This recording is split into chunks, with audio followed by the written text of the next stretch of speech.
Okay, so we have an impromptu recording session started. I'm not even gonna. Oh, for heaven's sake! This is the one. Yeah, we should come up with a common rule saying the camera must never ever be relocated.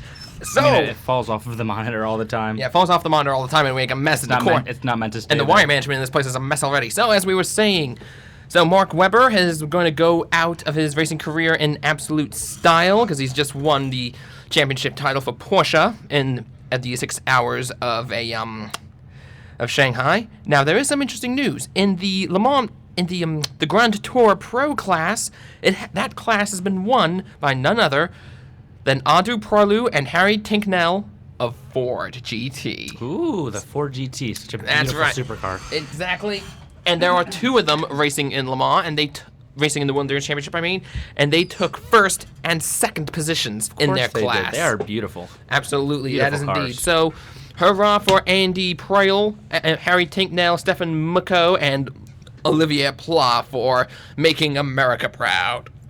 Now, something I should emphasize while we're talking about this is America's just simply not on the in with this. It just isn't. Not one Formula bit. One and World Endurance Championship, well, strictly speaking, we are, because the Corvettes always kick ass at Le Mans. Because, honestly, though, it's a Corvette. That's why.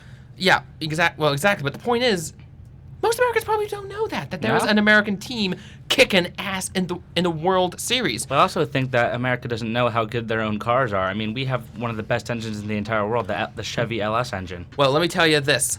As proof that we are truly on the outs, Lego, for some reason we're still getting Lego catalogs at my house in the mail. Lego's awesome. They have their own, for the new Speedmaster set is a Porsche set. Oh, of course. So therefore so this is a beautiful Lego set, I will say. I'm looking at it right now. If you guys would look this up, it's pretty cool looking. You have a pit wall, you have all kinds of maintenance equipment, and then you have a really, really similar, a really close replica of the Porsche 919 that is racing and kicking ass in Le Mans right now, and you also have an old classic Porsche, what is that, a 917K, so that is like probably what Steve McQueen was driving in the Le Mans movie. I mean, it is very, very close. I mean, you see what I mean? Yeah, it's good looking. Yeah, no, and it's an amazing Lego set, so if you're, fulfill the inner child in you and buy the Lego set. Anyways, now moving right along to other news, now, as we know, people are trying to flee the country because the Canadian immigration website crashed. Apparently, That's funny. There were I love that on Reddit. There were so many Americans who were desperate to flee the country that they crashed the Canadian immigration website. It's been down for hours, and the government is not commenting as to whether it's because they shut it down completely or if it was an overload. But there is some good news. Now, if you don't go to Canada, you can actually take part in a very affordable and fun racing series. That's a cute little car. Ladies and gentlemen, we present to you the Nissan Micra Cup. I've actually seen these racing in action. When I was at the Canadian Grand Prix, this was a support series. Now you must understand that these are tiny. These are little Nissan Micras. Hatchbacks. Now you can buy a regular one for $7,000 Canadian, for like $8,000 Canadian dollars up there, which is an equivalent to maybe $7,000 US. However, if you were to for $20,000 US, you can get one that is already pre-race prepped. It will have a roll cage. It will have a racing harness. It will not have a radio. It will still have its roll-down windows. It will have roll cage and everything. And you are basically a Nissan Micra racer. You buy it, you can start racing. And now, again, I've seen these things in action. Now, that's a small little unpowered engine. It's really hard to get these things to go fast. But so once you are up there, you really, really just want to keep the speed up. It's not easy, but like I said, it is a fantastic series. I think it's absolutely hilarious. That front-wheel drive. I mean, like, you could probably get into something like this, can you? Oh, absolutely. I'd love to. And the funny thing is, I've raced similar cars in my game, such as Gran Turismo, too, also. And they definitely don't have power, but they can make their way around a corner. Well, this one here has the GT Academy sticker on it, which is their TV, which was them Gran Turismo's TV show. I forgot about that. Yeah, like I said, I've seen these things race at the Circuit Gilles Villeneuve, and they're just hilarious. Like, I didn't actually see it, but I was behind a pair of bleachers and couldn't see anything on the track. But we could hear these Nissans going around the corner because it was at the hairpin turn. There's a long run up, then it's a brake, hard hairpin right, and then it's a straight exit. And we heard this horrible sound, this. Apparently, one of them actually rolled over. Oh, jeez. It's such a small wheelbase, such a small, tall car. I mean, in fact, the when I actually raced these things, the winner came to our hairpin turn, and he did a reverse donut. Oh, reverse donuts are the best. Yeah, strictly speaking, again, these are rear wheel drive. So if you want to do a donut in these things, you've got to stick it into reverse. So that nose is going to spin around. I mean, oh God, it was absolutely hilarious. So we bring this up because there's an article about it on Jalopnik. And what the hell? Bring this up now. In addition, Lego has also brought out something else. I just saw this on the sidebar. That looks cool. They have a BMW R1200 GS made out of Lego Technic. So this is pretty close to the actual thing. Like so it's a Lego Technic set based on the bike that Ewan McGregor rode around the world on. That's very cool. Absolutely, indeed it is. All right, and now we are not quite ready to get back to Formula One yet because we have some interesting news. The Dakar Rally is going to be on in a few months. It will be over on the Christmas break, so we will have a race prep show for you, and we will have some post-race coverage. And it turns out that Mini, they're going to be in it again with 8 crews operating. 8. Is that a lot or is that a little? That is a lot. In Dakar, most of these are professional teams. They probably run like maybe 3 or 4 cars. Like Robbie Gorn. Oh, so they're going to have 8 whole cars. They're having 8 cars. So that's 8 drivers, 8 navigators, 8 support teams. And I mean, I don't know what kind of money the top tier teams work with, but I think they got like maybe 3 heavy duty. You said duty. Don't you dare don't do that to me, mate. So anyway, they have 3 articulated trucks, you know what I mean? Yeah. But of course the European model, because those are actually more sensibly sized. But the point is, you've got, I think there's maybe like 4. Correctly sized. I think there's like maybe 4 of these trucks per car if you're in a top tier team at the Dakar. But if you're an amateur, well, God help you, because you're not going to have any of that. Nope. So like I said, Mini is going to be operating an unprecedented 8 crews in this year's Dakar Rally. They're going to have a lot of drivers, including the ex-WRC legend Mikko Hirvonen and off-road star Bryce Menzies. So it's gonna be a really, really exciting. The winner will most likely be a Mini, unless... Oh, no, I was going to make a joke about Nasser Al-Attiyah, but no, Nasser Al-Attiyah has joined the dark side and is driven a Mini. But maybe the Frenchman Stefan Panahantel will be able to put Peugeot back on top. We will have more updates for you on that point. So what does this rally look like? Like, what kind of thing are they racing Deserts. on? It's all, so they're going to put a Mini in the desert? Well, not... Are you telling me they're going to put a Mini in the desert? Not really. It's a big... It's actually kind of like a bulldogish off-roader, but it's built to look like a Mini Countryman. Of course. The Countryman. Great model. Yeah, well, because here's the... Yeah, I mean, like I said, it's an off-road desert race. So these vehicles are quite something. Like I mean, if they brought Subarus to the desert, which they have, correct? Well, they used to. No, they used to. I don't know if they still do. They used to. Well, they used to race regular cars there, but no, they have shifted towards the off-road. Like if you go look at a Dakar in the '80s, like you've got like sports cars and sedans going through there. But then when you look at the '90s, they've shifted over to SUVs, full-blown actual desert vehicles. Yeah, and now in this century, you have purpose-built carbon fiber behemoths. They're really fantastic looking vehicles, but they look like hell to ride in because you're bouncing all over the place. We will have more coverage on Dakar when it comes time and Formula One ends. Sounds great. Now it's time for some actual Formula One news. Now, this is something interesting for the consumer people. Now, Jaguar Land Rover have announced that they are ditching plans to purchase the Silverstone Raceway. That is an interesting bit of news. I mean, had no idea Silverstone was up for sale. Now, Silverstone is where they host the British Grand Prix. I believe this is where the world's first Formula One race was ever held, back when it was still a converted airfield for an English bomber squadron. So I can understand why they would, be interested in buying just a piece of British history. Indeed, but strictly speaking, Jaguar Land Rover is owned by an Indian conglomerate. Is it really? Oh yeah, all the old British brands are Indian owned now. Didn't realize that. Yeah, I forget what their name, but yeah, so kind of how Volvo's out of China. Kind of. So the colonially oppressed have come back to take the colonials. So Silverstone, the most recognizable racing circuit in the United Kingdom, the site of the very first Formula One race in 1950, needs cash. That makes sense. Sadly, they won't be getting it through a deal with Jaguar Land Rover anymore. So Jaguar Land Rover has ended discussion with British Racing Drivers Club for the foreseeable future and is not proceeding with any plans to purchase the place. That is. Yeah, maintaining a racetrack at Formula One spec is bloody expensive. We're not going to lie, it is. Anyway, so now it's time for Formula One news proper. Now, we have some word from Renault. Apparently, Jolyon Palmer is indeed going to maintain his position as the number 2 at Renault for 2017. The team have confirmed that the 25-year-old Brit, who made his F1 debut in Australia earlier this year, will partner with Nico Hulkenberg, who's Oh, moved wow. to Enstone. Don't get confused with him and Nico Rosberg. No, I know the difference. Good. Actually, I know the difference between Hulkenberg and Rosberg. But Good. still, that's pretty significant, though. Absolutely. In fact, apparently Force India is not paid Hulkenberg in some time, so adios. Well, I can't blame them with Mr. What's his name? Vijay Mallya. Vijay Mallya is his name. He is the party king of India, and it was announced earlier this year that he went on the lam because he owes something ludicrous like a couple million back taxes to the Indian government. Oh, So he boy. is trying to dodge all the extradition countries he can. Yeah, I can't imagine. Formula One, ladies and gentlemen, you don't get that kind of craziness in NASCAR, I'll tell you. Nope. Now, Renault Racing... Too simple. Too many left turns. Indeed. Now, Renault Sport Racing chairman Jerome Stoll said Palmer's improving from Britain scored his first Grand Prix points in Malaysia has been a factor in the decision to keep him for another season. So, keep at it, Jolyon. You're gonna do well. Now this is actually kind of big.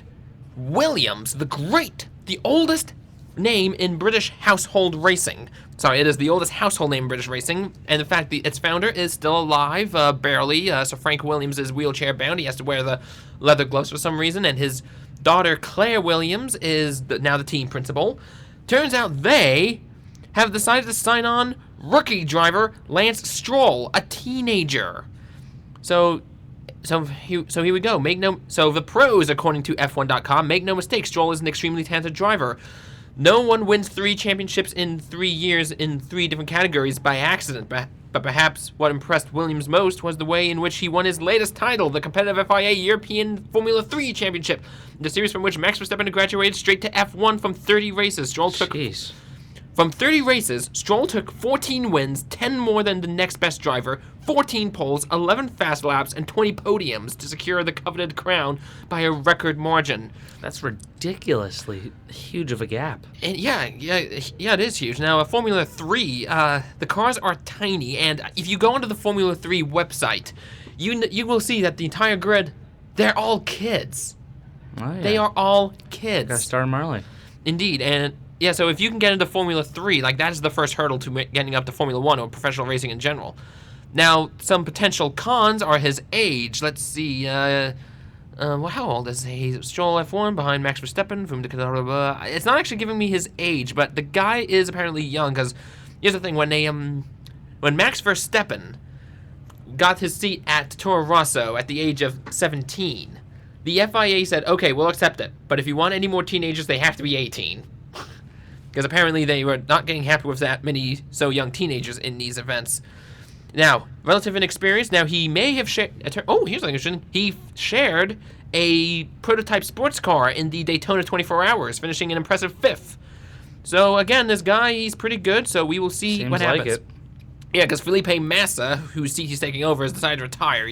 Oh, Yeah, indeed. So he's going to be racing alongside veteran driver Valtteri Bottas, so... that'll be interesting. I think it's going to be mind games. If there's something we notice here is that that when you have such a stark divide between the two drivers, the mind games pick up. In fact, Fernando Alonso, when he was driving for McLaren, and that was the first year Lewis Hamilton came aboard, and that was like his first year, and he was still fairly young before he became an absolute douche that he is. Alonso pitted. They let the car down. It was time to go, but he just sat there for 5 seconds, and then Lewis Hamilton came behind him. And Fernando just sat for a bit, and then he said, "Okay, I think I toyed with this kid enough. It's time to race again." So yeah, so expect craziness in Williams next year. Expect it. Indeed. Okay, so now let us get right into the brass tacks. This weekend is Rio, but first of all, let us get clear here. Now, the constructors' standings for 2016, Mercedes has it wrapped up, 679-point lead. Red Bull follows behind with 427 points. And then Ferrari's 365. I think Ferrari might be able to pull through the second place if they are very, very dedicated and very, very lucky. But as far as first goes, Mercedes, that's that, right? Yes, absolutely. Now, however, for the drivers, it is a different story. Nico Rosberg currently leads with 349 points. Lewis Hamilton tails with 330. So that is a 19-point gap. Now, I have concluded that as long as Nico Rosberg can come in second here and the next race, he will clinch the World Championship title. I think he will be allowed. I believe he is allowed one more third place finish, and he can keep his title. But anything lower than that, and he could lose it. But of course, that is assuming Lewis Hamilton wins in all of those conditions. So if Hamilton breaks down, all bets are off. So now let us go to. Oh no! Yeah, one of the reasons I banned Sing is because for some reason the trackpad's a bit sticky. So now, ladies and gentlemen, we go to Rio. Yes, ladies and gentlemen, we go to the Autodromo Jose Carlos Pace in Sao Paulo, better known as Interlagos to all you race aficionados. She hosted her first Grand Prix in 1973, and this weekend it is going to be 71 laps over 15 beautiful twisting turns and elevation changes. Now, this track is a very short one, 44.3 kilometers, but so for a total race of 71 laps, that's going to equal 305 kilometers. Now, the lap record is currently held by Juan Pablo Montoya. We like Juan Pablo. He is awesome. And he holds a time of 1:11.473. And who knows, we may actually see that go away if Lewis Hamilton's activities are anything to go by. Oh, yeah, based on any recent activity, of course. Indeed. So, now here's what I will tell you about this magnificent circuit. A lot of history is here. This is sacred ground, so tread lightly if you're there. In fact, now let me tell you this, oh god, where am I? So, just as a reminder, this weekend at 11 on Saturday, I will be delivering your qualifying coverage. And Fortunately, only Peter. I don't know, I may get a substitute. I have yet to hear back from him. That'll be cool. And then, of course, on Sunday, race day, starting at 10:30, Alex and I will be here in the studio delivering you race coverage. And that will most likely be our final live coverage of the season, because we're still not sure if we can be bothered to be here at 9 o'clock for Abu Dhabi. We'll see. We will see. Indeed. So, ladies and gentlemen, let us go for our little brief history of Sao Paulo. Once she loads. Formula One returns to the city of Sao Paulo and the undulating Interlagos circuit for the Brazilian Grand Prix. The race has also been held at Jacarepaguá in Rio de Janeiro, but Interlagos, which literally means between the lakes, has been the permanent home of Formula One in Brazil since 1990.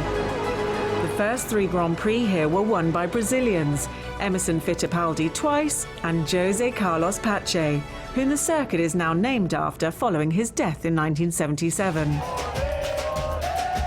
The supporters are legendary, always creating a claustrophobic and intoxicating atmosphere, and have watched a Brazilian win their home race 9 times, though none have been more enthusiastically supported than Sao Paulo's favourite son, the late great Ayrton Senna.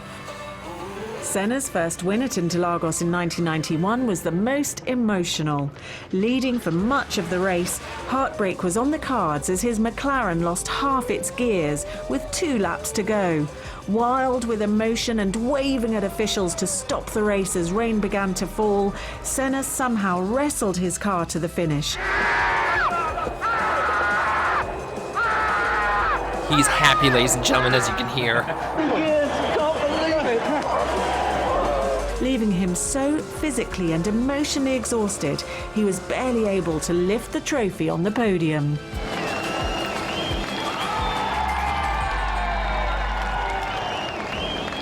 Rubens Barrichello could not match Senna's success, retiring from 11 out of 19 races at his home venue. But another Paulista, Felipe Massa, finally filled the void by winning in 2006.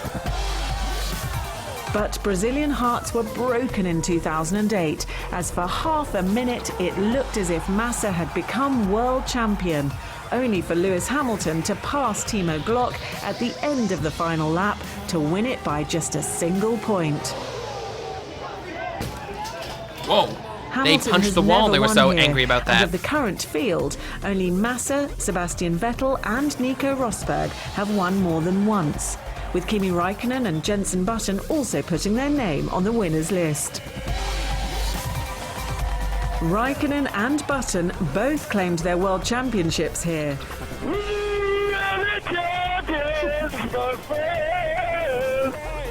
As did Fernando Alonso in 2005 and 2006. Sebastian Vettel memorably recovered from a first lap spin in 2012 to deny Alonso the title again. I actually remember watching that one. Full of chaos, crashes and changeable weather, the crazy roller coaster of Interlagos always creates the unexpected, helping to make the Brazilian Grand Prix one of the most popular races in Formula One.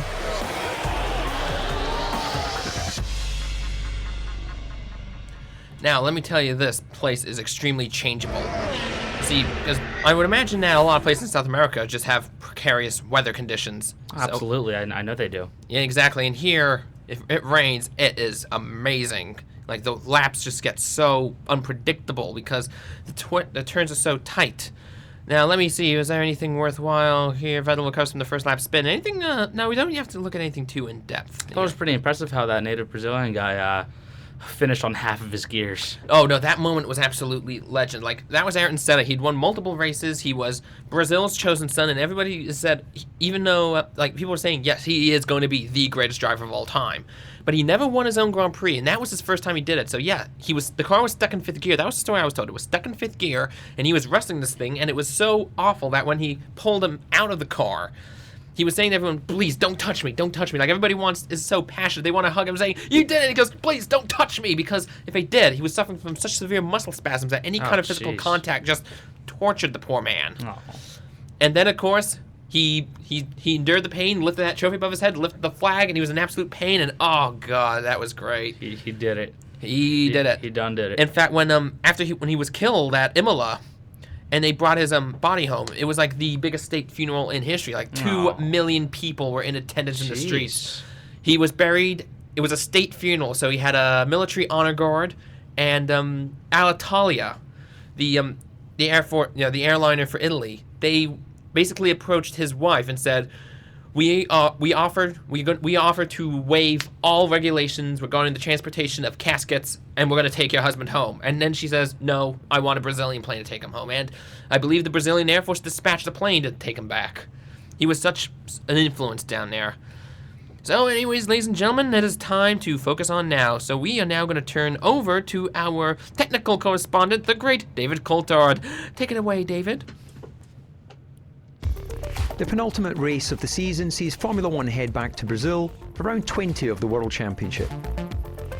Located 16 kilometres south of Sao Paulo, Interlagos, which literally means between the lakes, runs anti-clockwise and is at high altitude, making it tough for both drivers and the engineers.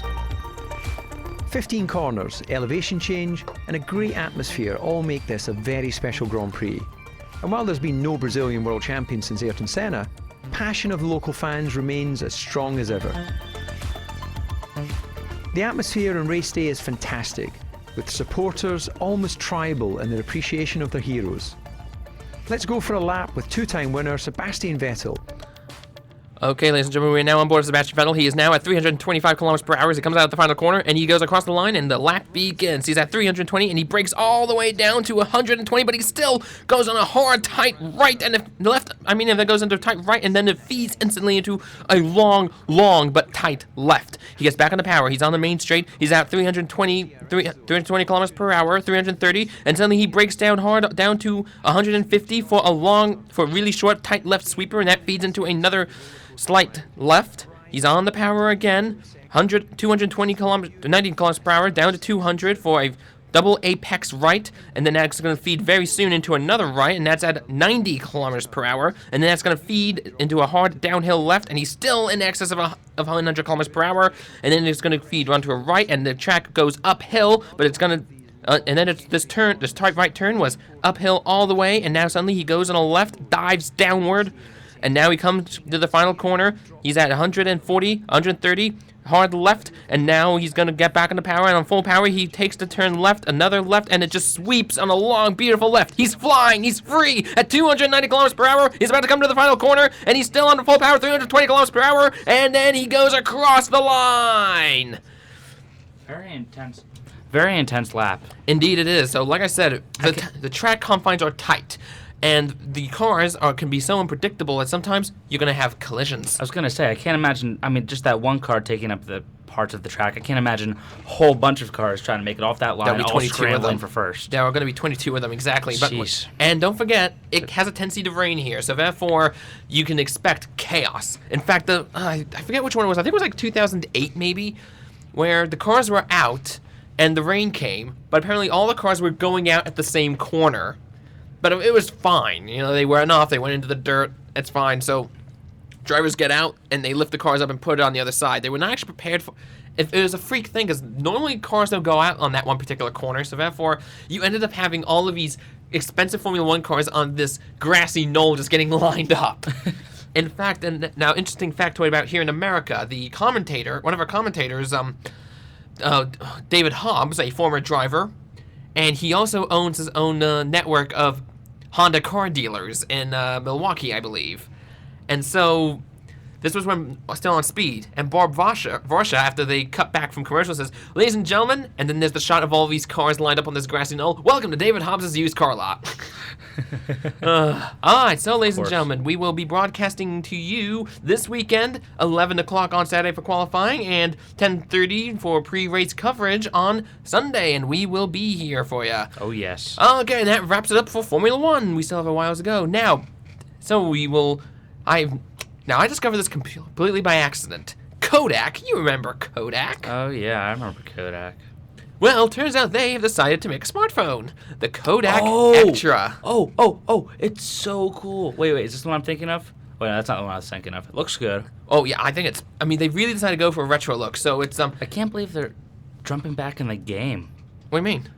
Kodak hasn't made stuff in a while. Well, actually, if you go through the Kodak website, for hipsters, they do still manufacture Super 8 film cameras. No, are you kidding me? Yeah, they still manufacture Super 8. They still have some film cameras for the hipsters, but apparently now they've decided to get into the smartphone market.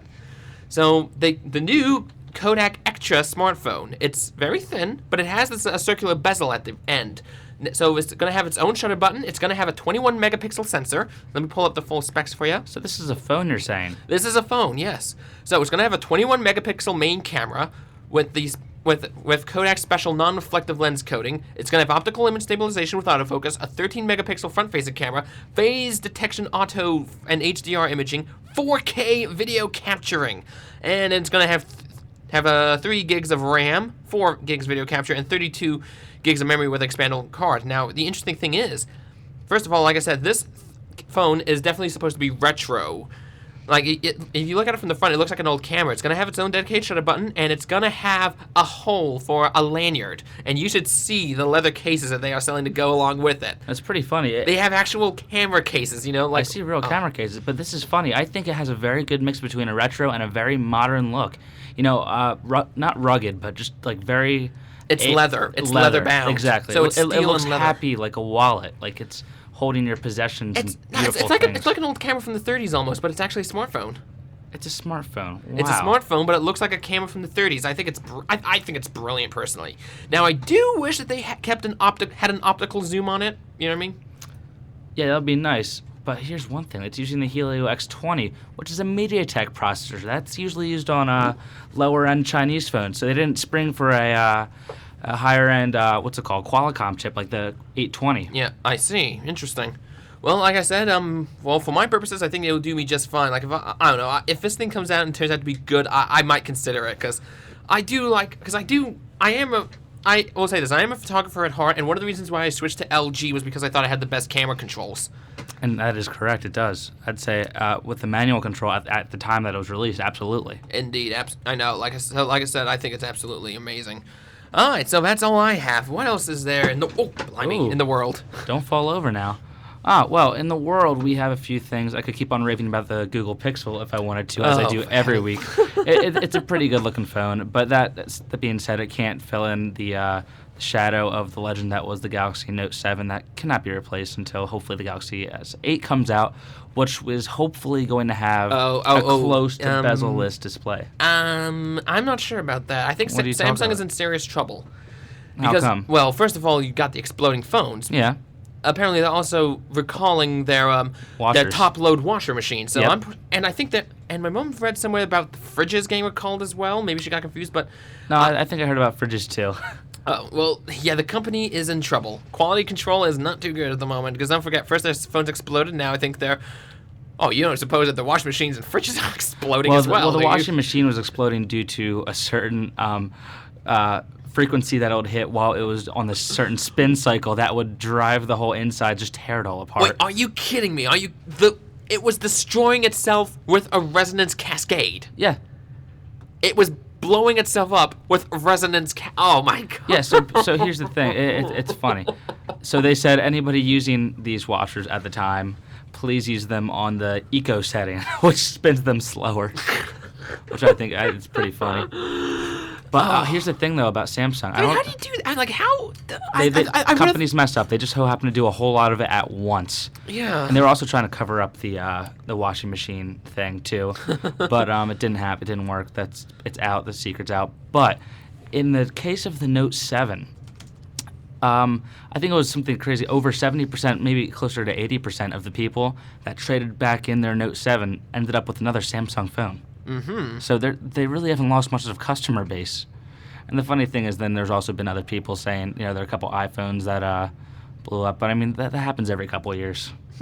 Like, remember there have been iPhones that just kind of blow up sometimes? Yeah. But never in the mass quantities that the Note 7 did. And I True. think that could be part of Qualcomm's Quick Charge, which is not USB-C certified.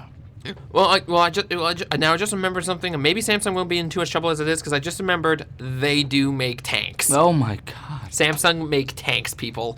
I believe they supply them primarily to, Samsung's TechWin's flagship K9, which looks like a self-propelled artillery gun, Wow. is used by Poland, Turkey, and South Korea. That is Samsung. What the heck? Yep. The K9 Thunder, that's a big gun, I will say. And that is made by the people... Oh, you didn't suppose the artillery shells they fire have little Samsung notes in them, no? I'm sure. Well, it looks like it's they're not Samsung anymore. It was formerly Samsung. Right now it's Hanwha TechWin when it used to be Samsung TechWin. But still Samsung stuff. Indeed it is. Funny. Yeah. Oh, 21 horsepower per ton? All right, so let me see what else there is in the world of, we really need to start doing some more pre-show prep in this, I will say. Oh, absolutely. All right, so we have, Any British news you can think of? Or Irish news? Any Irish news can you why think of? Irish? I don't know. Just think about Irish things. Why? I don't know. I don't know why either. Okay, so what else is there? Apparently, oh dear me, there was a little problem at the Corsa Cliente in Homestead Miami Speedway where two classic Ferraris crashed into each other. Oh, what a shame. Yeah, indeed it is. And okay, here's something interesting. Now, apparently, the U.S. Navy have a stealth destroyer, the USS Zumwalt, DDG-1000. Well, apparently, it has guns on it that are so accurate that they can hit a target from 80 miles away with little collateral damage. Jeez. Only problem, it's $800,000 per round to fire these guns. So That's a little bit more than my college education. yeah. Okay. Not by much, though. Yeah. And okay, here's. Oh yeah. Well, I guess this is kind of related to cars. Apparently, Donald Trump is threatening to repeal a lot of fuel economy and emissions regulations. Ooh, that would be nice, actually, wouldn't it? I don't think it would. Look at what's going on in Well, it's Shanghai. not good for our environment, Well, no. China and India, like it's getting bad over there. It is getting very bad. mean- However, we could get some faster cars. Excuse me. Or some Volkswagens. Formula One engines are faster than a V8. I will say this right now. That's true. And those are very fuel efficient. It's something ridiculous, like only 1.6 liters in there. Oh, jeez. Yeah. I'll say, so in Irish news, air ambulances, as they call them, could save up to 50 lives a year when it begins service. So apparently they don't have medevacs, I guess? I don't know. They're the same thing. They're just a Yeah, different but name. I don't think they have them yet. Air ambulances could save. So I think they're going to have them soon. Good for Ireland. Oh, for heaven's sakes. News from Abu Dhabi. Apparently, the Hyperloop 1 is going to be deployed first in Abu Dhabi. So what is the Hyperloop one? It's that stupid idea of a high-speed public transit Oh, where yeah. you use the sucky pipe thingy at the bank. Exactly. The bank. And apparently you can exceed Mach 1 or something in here. And I think it's the stupidest idea out there because it's not. It doesn't sound like it would be viable. It It's sounds a- like it would cost a lot to maintain. it costs a lot to maintain. Plus, this is Abu Dhabi. I mean, you're gonna have sandstorms. That is a real problem there. I mean, I don't Well, even. is it underground or is it above ground? I think it's gonna be above ground. Regardless, there's gonna be sand getting in there. Look, Some sandy cheeks. Hyperloop and everything about Elon Musk. As far as I'm concerned, the single most overrated individual in the world. Well, I mean, he's also pretty cool. No, I think keep he's just keep that in mind. No, he is He's not. pretty cool. He's a show off. That's okay. So was Steve Jobs. Yeah, but well, Steve Jobs actually created something and didn't blow up. They started blowing up after he died. Oh boy. So In more Irish news, why are we observing Irish news? I'm desperate to know. why not? Okay. Do you not like Ireland or something like that? It's no. I'm just curious as to why you're suddenly fixated on Irish news.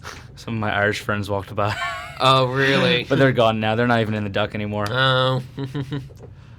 Okay. So on this day in 1971, American golf star legend David David Duval Duval tees off. Wait, oh wait. Here's something more interesting. Ireland discovers opponents for the 2017 women's. Oh, never mind. I was gonna. Women's Rugby Cup. Looks like fun. They don't look very happy. Well, yeah, there. I don't think Ireland does perform well too well Well, at the all rugby I know championships. is that in rugby in general, it seems to be more popular globally than it does here, even though it's picking up some steam, like club teams in college, high schools. Like my high school's Well, rugby team. we do have a U.S. team that that participated in the last World Cup. Really? Yes. Well, and I also didn't hear about that. Yeah. Of course I didn't. Yeah. Okay. Here's something interesting. Now, what do we know? Now we all know about James Bond, right? Oh, And we all yes. know who conjured him, a man named Ian Fleming. Well, Of course. Here was an operation that he pioneered. Now, first of all right. So this is an impromptu game of citation needed. Operation Mincemeat. Okay. let's What hear is it? I don't know. Okay, it was a diversionary tactic. The idea was that the British military would take an unclaimed body at the morgue. What was his name? Okay, first of all, they found a man named Glyndor Michael, and they dressed him up as a military officer. They gave him some military communications. And he also basically crafted a profile. They turned him into a Major William Martin. They even gave him an engagement ring, a receipt for the ring, and a picture of his girlfriend. And they created an identity so brilliant that what they did was they basically dumped him off the coast in Italy or southern Spain. The Germans found him. They found his dead body, and they found the plans. And apparently, the plans were about. They were discussing an invasion of Greece. So somebody had a big. Oh, God. And so what ended up happening was that the Germans found it, and they moved all their forces to Greece, while the British military invaded Italy. So wait. What is this? The plan was it was a diversionary tactic. They basically crafted So an is this in a identity. movie? No, this isn't a movie. This actually happened. When? Operation Mincemeat is real. It happened during the Second World War. Oh, wow. Yeah, the idea was to basically leak false information to the Germans, and to convince them that the Allies were going to invade Europe by Greece. That's impressive. Instead, That's very impressive. Exactly. But the Germans bought it. They relocated all their military to Greece, and then when that was done, the British invaded Italy. Wow. I know, it's absolutely astounding. Okay, so That's a Trojan horse if I ever thought of one. Indeed it was. Okay, so I'm going to see if there's anything in gaming news. Oh, okay, Gaming news. I like this. Yeah, Kotaku. Okay, like I said, when Formula 1 ends, we're really going to have to start planning these things out better. Oh, of course. I mean, well, that's all we'll have to talk about. Yeah. So there's not going to be a new Metro game. Oh, there isn't going to be a new Metro. Yeah. So they shot down the rumors that there was? Apparently, yes. Yep. I just saw that as a flashback, I just saw it as I was scrolling through. Yeah. Also, there's a sale on, I think, Overwatch right now. Oh, for heaven, yeah. Yeah, I'd like to get into that. I just don't feel like spending the money on it right now. I don't know. I just don't get the appeal Well, personally of esports. I like being able to sit down on my couch after some classes, after I got some work done, and just being like, yeah, I'm going to pick up my controller hooked up right to my computer, sit down on a couch, and play it on my TV. I think that's relaxing. Okay. Oh, here's something interesting. Now, a video game called Tyranny has just came out this week. The article from Kotaku, written by Jason Schreller. Tomorrow, the development studio Obsidian will release Tyranny, a video game about a grand war between good and evil, in which the forces of evil, led by an iron-fisted fascist named Kairos, the Overlord, has achieved victory. Obsidian describes Tyranny as a game that challenges players to find their place in an original fantasy realm where evil has conquered the known world. The slogan of Tyranny's marketing campaign is, "Sometimes evil wins." Make of that what you will. Well, also, I was trying to look into it. I know a friend of ours, Adam Destin. I believe he made a video game, didn't he? I actually wrote an article. Did you write that article? 'Cause I saw him share. I wrote the article for the Minstrel on that one. I wrote that article. Oh, look at this! Somebody's logged in on Facebook here. Okay, who is it? Connor. Okay, Connor. Oh, wait. Who's Connor? Connor. Oh no, it's Well, first of all, it's Connor Hayden, I bet. Oh, probably. Wait. Oh my God, it is. Let's log out of this. No. Instead, type in sorry to interrupt. You haven't changed. Let's Skip. not mess with this stuff. No. We're gonna. Oh, fine. We will log him out, Let's and we log will him write out. him up in the Gripes book. Do that. But let it be. Oh wait, hang on. Oh no, I don't know. I do not know Connor Flagenberg. Was that Connor Flagenberg? Oh yeah, no, Connor Flagenberg Hayden. It's Oh, his okay. middle name. Okay. No, it's Flargenblarg. Uh, Flargenblarg. okay. You don't know Colin Flargenblarg? I know. Connor Flargenblarg? I know of him. He booted me off on natural selection. Flargenblarg. Don't do that. You don't want to get sued by him. But either way, Connor. Oh, Connor, you're out there. You left yourself logged into Facebook. You're getting written up into the Gripes book. Just so you know, we've logged you out. Don't do it again, or we will post something rude in your name. I convinced him not to post anything. All right. You're welcome. Yes. So that is done. Ladies and gentlemen, let that be a lesson. If you are on a public computer, always log out. Especially when shared by many other people. Exactly. So, all right. So we are now 47. Is there anything else happening in the world? Definitely something. All I can think of right now is, we do have some possible news. I'm not sure if this is going to happen or not, but my aunt did offer me her car. Oh. So there's What you got? some nice luxury wheels, let me tell you. What is it? It's either a 2003 or 2004. She forgets. But what is it? It is a Ford Taurus. Ford Taurus. Interesting. Ford Taurus, but it's the maxed out SEL Sports Edition Limited Interesting. with a sunroof that I believe doesn't know how to work. It's got a trunk and a hood and Yeah, 4 doors. Yeah. Well, there is some good news. Apparently, Iraqi forces have entered Mosul, so that's some good sign, I guess. I don't know what that means. It means we might push ISIS back a little bit. Hopefully. Yep, and yeah, I really don't know what else there is. I could keep searching, but do you think we're good for the day? Yeah, I guess so. I think so. Well, anybody listening, I hope you had a wonderful show with All us. right, ladies and gentlemen, and as a reminder, we will be here in the studio at 11 o'clock Saturday for Sao Paulo qualifying and race day on Sunday at 10:30 for the Sao Paulo race day. So, hit it there. So hit it there. I'm going to put on some Fall Out Boy. I hope everybody's about to enjoy this. And All for right. all of our listeners, please have a wonderful night. Be safe and do not do anything dangerous ever because that's not good for you. Have a wonderful night, guys.